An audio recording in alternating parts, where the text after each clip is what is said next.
Welcome to Architrave Gaming. I'm the Archmaster. So, last time we left off, tantalizingly telling you about the Age of Immortals. Telling you that we were going to tell you about the Age of Immortals, which we are doing today. So, welcome back. So, in the Age of Immortals, this is the whole time when humans and all the ethereal elves that didn't choose to wake up and get material flesh, get blood, get that kind of thing, they're already immortal technically, so they're just giving humans this added thing. Anyway, the first thing you have is the era of men in the Age of Immortals. Remember, each age has 4 eras in it. This is essentially where men start to expand a lot. A lot of men are made for a lot of reasons, and men at this point vastly outnumber ethereal beings, ethereal elves. Because now I guess we'll call them elves because we have men and dwarves and a few other races. I only keep mentioning dwarves, but there are other races. Anyway, I only have them to compare to. You have merfolk and avian shuvu, which are my bird folks, and Mora, which is my custom race, which is super, super cool. I gotta tell you about Mora later. I'll let you guess which elements they all belong to. They create Elvenrot, merfolk, Elvenrot, dwarves, Elvenrot, shuvu, and Moro, and men. And they all start to expand out, and there are just a lot of them. Again, this age is kind of iffy. I kind of know the end of it, and everything else in the middle I'm just kind of guessing. But you have the era of man, you have the era of superlatives, which is where men essentially become icons or princes. They get so powerful that they become like... In some places during this age, there is essentially worship of the high elves, or the ethereal elves, sorry.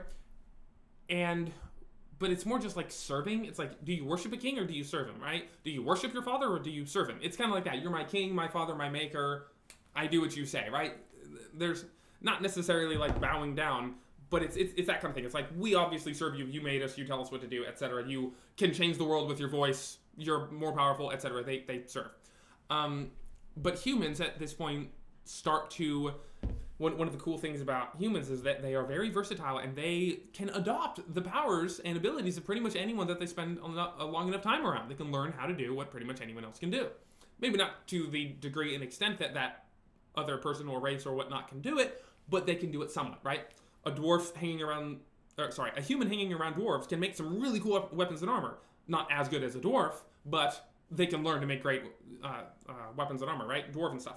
And so it's that same concept where they're very versatile. They can adopt the habits of pretty much anyone. So some humans start to learn narrative magic.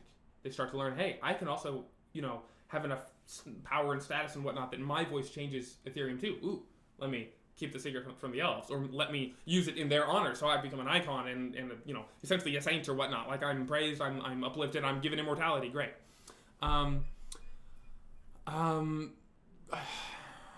Various types of big special beings made from elves, giants, dragons, flesh, ideals. Yeah, so lots of stuff happens in the era of superlatives. It's essentially when higher beings were made.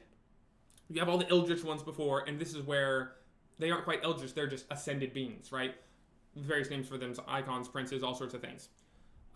Next, we have what I call the era of heroes. Some mortals distinguish themselves in various ways. This is essentially where I get to place any inspirations or world building and lore where, there was this ancient hero of old in the first world, and he, like Hercules defeated Medusa by cutting off her head. It's that kind of stuff. Not that I'll necessarily have either of those characters, but it's that kind of thing where, like, if I have these ancient heroes of old, that will take place in this era, in this time, when men are here, the elves are above them, and men are finally getting to do great things because they're finally given enough freedom and enough, autonomy and enough, power and invested with enough, freedom, power, status, and mystery in order to actually do great things. And then you have the era of archons. Over time, a few heroes, 12 of them, 12 humans particularly. There are another 12 of other races, but there are also 12 humans. So they're technically 24, but we're not talking about that half of the 12. We're talking about the human half of the 12. These are 12 immortals. Sometimes I'll call them the 12 Archons. Sometimes I'll call them the 12 Immortals. They were among the previous. They are Immortals. They have, they're made by the elves, so they're elven rot humans. And so they have, they're waking, they have blood, they have flesh, all that. They are either icons or princes or whatever other titles and names we come up with later for them.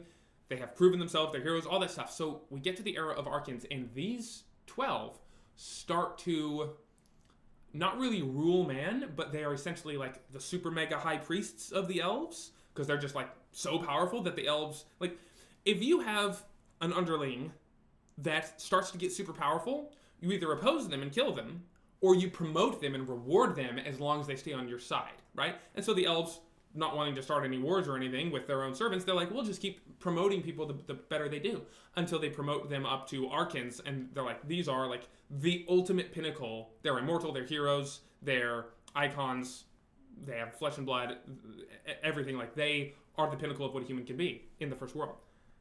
And so the humans are like, you know what? Sorry, these Archons, these 12 Immortals are like, you know what? Why are all these humans serving all these elves? Have we ever thought about that? And so they start to see themselves as equally as powerful as the elves. Of course, there are only 12 of them and a million elves, but still, it's like, let's do something about this. And so these 12 immortal Archons start to take over and free humans and other mortals, like elven rot dwarves and Moro and merfolk, and they start a big fuss, a big hubbub. And again, at this time, you have some parts of the world where Celestials are just hanging out, Fiends are hanging out over here, the different elemental planes aren't really separate, they're all like, you can just walk from one elemental plane to the other and then back again. It's like, it's a patchwork thing all over the earth. And most of the earth is still Ethereum, so things are changing all the time. Borders are shifting and moving, and some ground sinks in, and other ground rises up and covers. It's like, it's this big hodgepodge world, right? And so humans, are liberating, the Archons are liberating humans and all that stuff, and then the elves are using their narrative magic to just change reality around them, and the Archons are like, we can't win. As long as the whole world is ethereal and, in a dreamy state, because they are awake, they are real, and so they see themselves as real and awake, and they're like, we can die. This isn't fair, they can't die. They won't take on flesh. What if we force them? What if we force everything? What if we wake up the entire universe, all of existence? What if we wake it up? What if we make it real? And so, these 12 Immortals, I love how there are no real heroes in this. It's like, was this a good idea? I don't know. It certainly had a consequence. But they go in, and I have a certain adventure, or like you could call it a campaign, planned for this event, where you play as these people.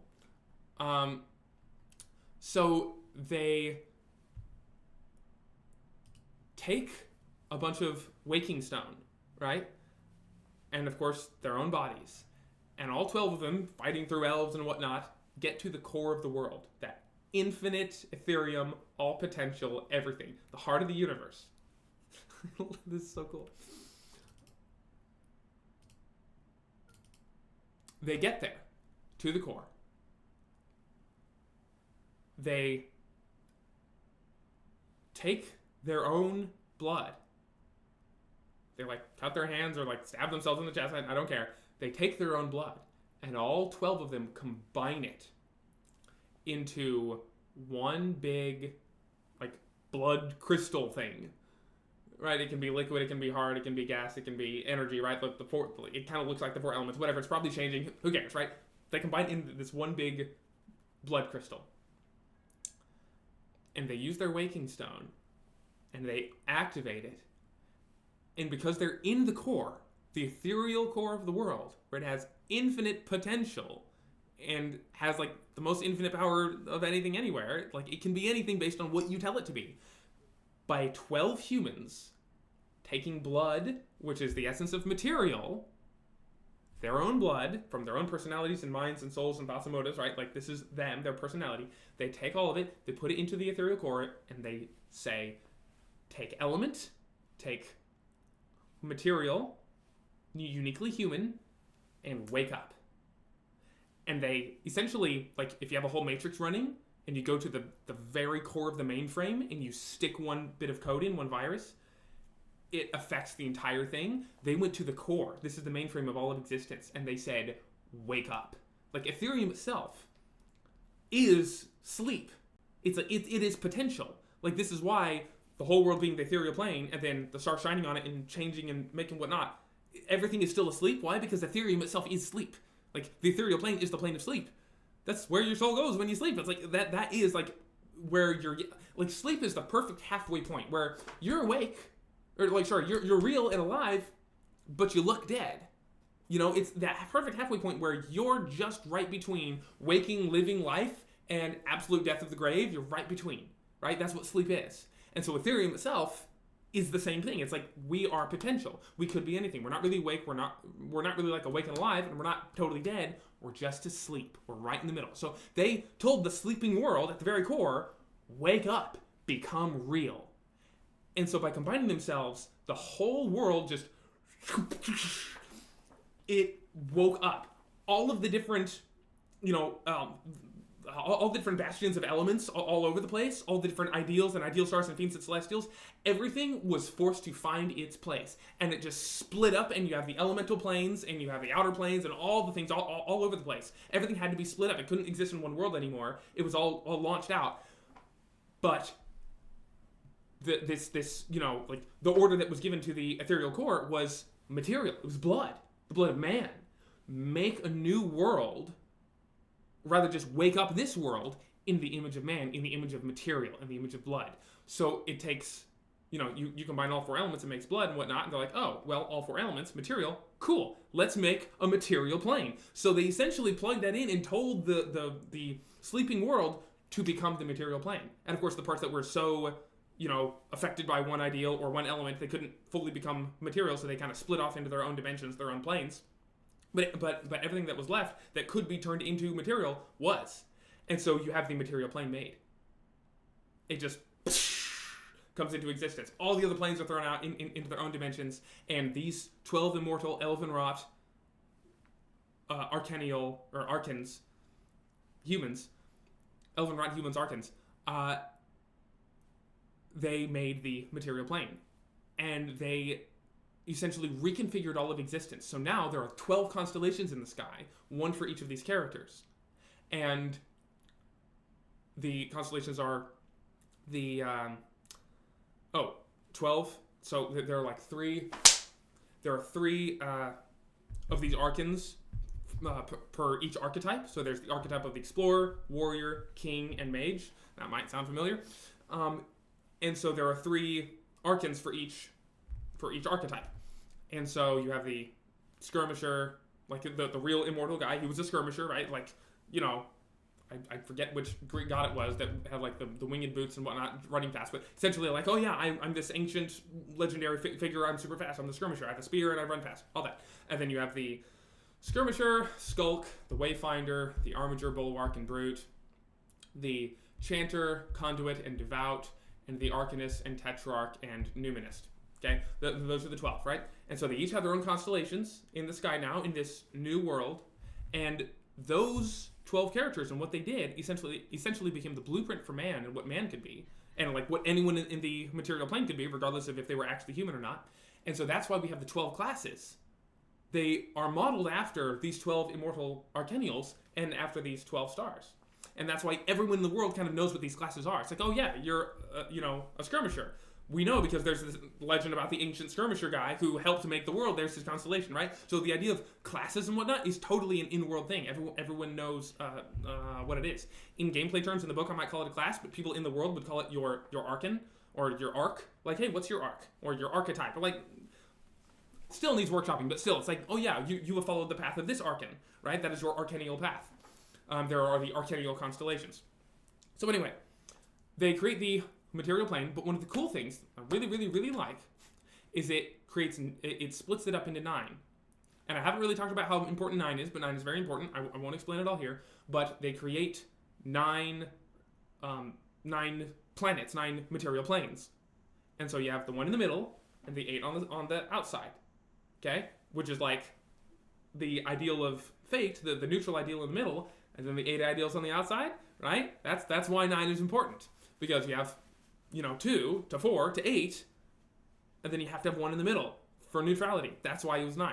Because it had to like match the heavens and the stars and the ideals and the elements and everything that it had already been established. It had to match it. So you have 9. So yeah, they go into the core. They break the world, wake everything up, and oh boy, the ethereal elves did not like that.